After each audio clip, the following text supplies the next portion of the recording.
প্রিয় বন্ধুরা, আজকে আপনাদের মাঝে নিয়ে আসলাম আমার মায়ের হাতের রান্নার একটা রেসিপি। দুধমান কচুর ডেগা দিয়ে বাইন মাছ রান্না করে নিয়েছি। আর বন্ধুরা, স্কিপ না করে পুরো ভিডিওটি দেখে দেখবেন যে কেমন হয়েছে। অবশ্যই আমাকে কমেন্ট করে জানাবেন। আর ভিডিও দেখার শুরুতে একটা লাইক অবশ্যই দিয়ে দিবেন। এখানে বাইন মাছ দিয়ে দুধমান কচুর ডেগা রান্না করে নিয়েছি। আর দেখতে যেরকম লোভনীয় হয়েছে, খেতে কিন্তু দারুণ লেগেছে বন্ধুরা।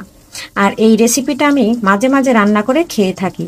যদি আপনাদের কাছে ফুল রেসিপিটা দেখে ভালো লেগে যায়, অবশ্যই একবার রান্না করে দেখতে পারেন।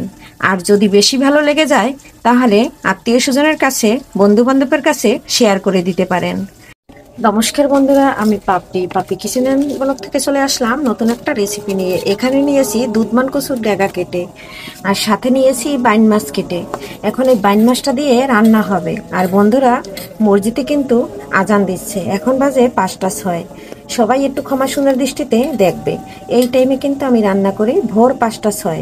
বাইন মাছটা একটু হলুদ আর লবণ দিয়ে মেখে নিলাম। এখন আমি বাইন মাছটা একটু ভেজে নেব। আর আমরা কিন্তু বন্ধুরা সব মাছ ভেজে রান্না করি, এটা তো দেখতেই পাচ্ছেন।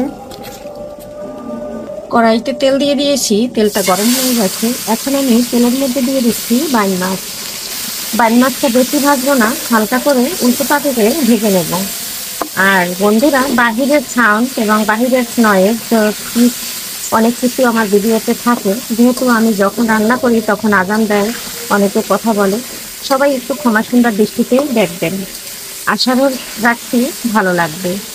আর কাছে এবং দূরে, দেশে দেশের বাহির থেকে যারা আমার ভিডিও দেখেন এবং সুন্দর সুন্দর কমেন্ট করেন, তাদের জন্য রইল মন থেকে অফুরন্ত ভালোবাসা। আর আপনাদের একটা কমেন্টের কারণে আমি ভিডিও তৈরি করতে চলে আসি এই ভোর রাত্রে। তার কারণ এই ভোর রাত ছাড়া আমার কিন্তু ভিডিও তৈরি করার একটু টাইমও নাই। আর বন্ধুদের ভালোবাসার কারণে আমি ভোর 5টা বাজে ভিডিও তৈরি করতে চলে আসি। বাইন মাছটা হালকা করে ভাজা হয়ে গেছে, এখন তুলে নেব। এর থেকে বেশি ভাজলে শক্ত হয়ে যাবে। দেখুন বন্ধুরা, বাইন মাছটা উঠিয়ে তেলের ভিতরে সামান্য পেঁয়াজ দিয়ে দিচ্ছি। আর আমি কিন্তু কয়েকটা কালো জিরে দিয়ে দিচ্ছি। এখন আমি এই পেঁয়াজটা একটু ভেজে নিয়ে তারপরে বাটা মশলাটা ব্যবহার করব। বন্ধুরা, পেঁয়াজটা কিন্তু লাল লাল করে ভাজা হয়ে গেছে, এই পর্যায়ে একটু জল দিয়ে দেবো। এখানে পেঁয়াজ আর কাঁচামরিচ বাটা দিয়ে দিচ্ছি। এটা কষিয়ে নেব। আমি কিন্তু সবসময় অল্প তেলের ভিতরেই রান্না করি বন্ধুরা। এখন আমি গুঁড়া মশলাটা দিয়ে দিচ্ছি, হলুদ দিয়ে দিচ্ছি পরিমাণ মতো, মরিচ দিয়ে দিচ্ছি, যেহেতু কচু তাই একটু মরিচটা বেশি দিলে ভালো লাগে খেতে। এখন ধনিয়া ও জিরার গুঁড়া দিয়ে দিচ্ছি। বন্ধুরা, মধ্যবিত্ত ফ্যামিলির বউ এবং মধ্যবিত্ত ফ্যামিলির মেয়ে, আমি যা খাই সারাদিন, যা কিছু খাওয়া দাওয়া করি, সেটাই কিন্তু আপনাদের সাথে শেয়ার করি। কারণ আমাদের যেরকম জীবন, আমাদের যেরকম টাকা, আমাদের যেরকম সঞ্চয়, সেরকম কিন্তু আমাদের খাওয়া দাওয়া। আমরা যে খাবারটা প্রতিনিয়ত খাই, সেই খাবারটাই বন্ধুরা আপনাদের সাথে শেয়ার করি। আর এই যে দেখুন, গুঁড়া মশলাটা দিয়ে সাথে লবণ দিয়ে মশলাটা খুব সুন্দর করে কষিয়ে নিচ্ছি। আমার ভিডিওগুলো কেমন হয় এবং আমার রান্না, ঘরোয়া পরিবেশে ঘরোয়া রান্না কেমন হয় বন্ধুরা, অবশ্যই কমেন্ট করতে ভুলবেন না। আর আমাকে জানাবেন। আপনাদের একটা রান্নার ভালো একটা কমেন্ট পেলে আমি আর একটা ভিডিও বানাতে উৎসাহ পাবো। আর বন্ধুরা, আমি জানি আপনারা আমার ভিডিওগুলো ভালোবেসে দেখেন। ভালোবেসে দেখে একটা লাইক দিয়ে ভিডিওটি কন্টিনিউ করবেন। পুরো ভিডিওটি কন্টিনিউ করলে আমার একটু ভালো হবে, কারণ আমার ওয়াচ টাইম একদম বাড়ছে না।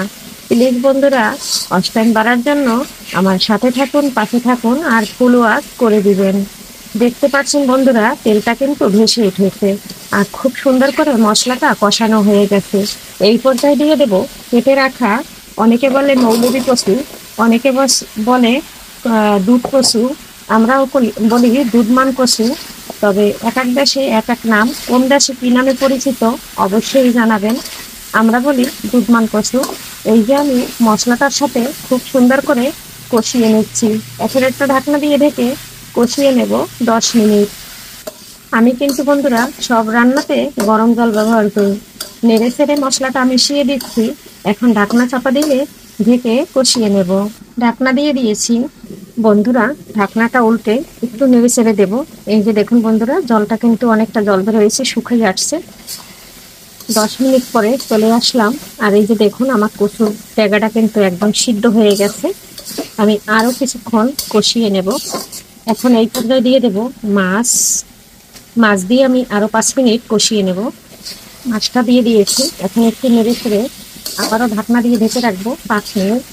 খুব সুন্দর করে কষিয়ে তারপরে দিয়ে দেব হালকা করে গরম জল, কারণ আমি কচুর ডেগাটা মাখা মাখা রান্না করব।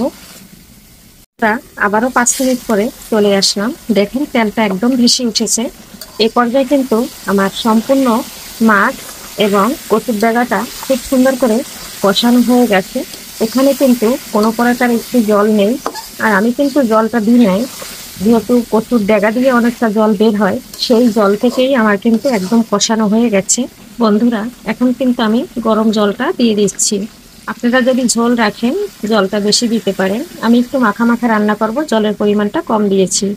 বন্ধুরা, জল দেওয়ার পরে 10 মিনিট পরে চলে আসলাম, আর আমার রান্নাটা কিন্তু ফাইনালি হয়ে গেছে। এখন আমি এখানে একটু জিরার গুঁড়া দেব। আর দেখুন বন্ধুরা, কচুর ডাগার কালারটা একদম সবুজ রয়েছে, সম্পূর্ণ সিদ্ধ হয়ে গেছে, আর মাখা মাখা ঝোল একদম রেডি হয়ে গেছে। এখন এখানে একটু জিরার গুঁড়া দিয়ে দিচ্ছি। বন্ধুরা, এখন তো ধনেপাতার সিজন, ধনে পাতাও দিতে পারেন, আমার বাসায় নাই তাই দিচ্ছি না। আর আমি কিন্তু জিরার গুঁড়াটা দিয়ে নামিয়ে নিচ্ছি। তবে জিরার গুঁড়া দিলে খুব সুন্দর একটা ফ্লেভার আসে আর দারুণ লাগে বন্ধুরা। আর এটা কিন্তু গরম ভাতের সাথে একদম জমে যায়। আমার কিন্তু ভীষণ প্রিয় খাবার, প্লাস আমার ফ্যামিলির সবাই অনেক পছন্দ করে। আর এই রান্নাটা কিন্তু আমার মায়ের হাতের রান্না, তাই কিন্তু শেয়ার করলাম। আমার মা এইভাবে রান্না করে। রান্নাটা একদম ডান হয়ে গেছে, চুলাটা অফ করে দিচ্ছি, এখন নামিয়ে নেব। বন্ধুরা, এই যে অফ ক্যামেরায় কিন্তু নামিয়ে নিয়েছি, যেহেতু আমি হাত দিয়ে ক্যামেরা ধরি বন্ধুরা, তাই কিন্তু অফ ক্যামেরায় নামিয়ে নিয়েছি। আর দেখুন আমার কেমন লাগছে রান্নাটা। সবাই ভালো থাকুন, সুস্থ থাকুন। আগামী ভিডিও দেখার আমন্ত্রণ করিয়ে এখানেই বিদায় নিচ্ছি। Bye bye.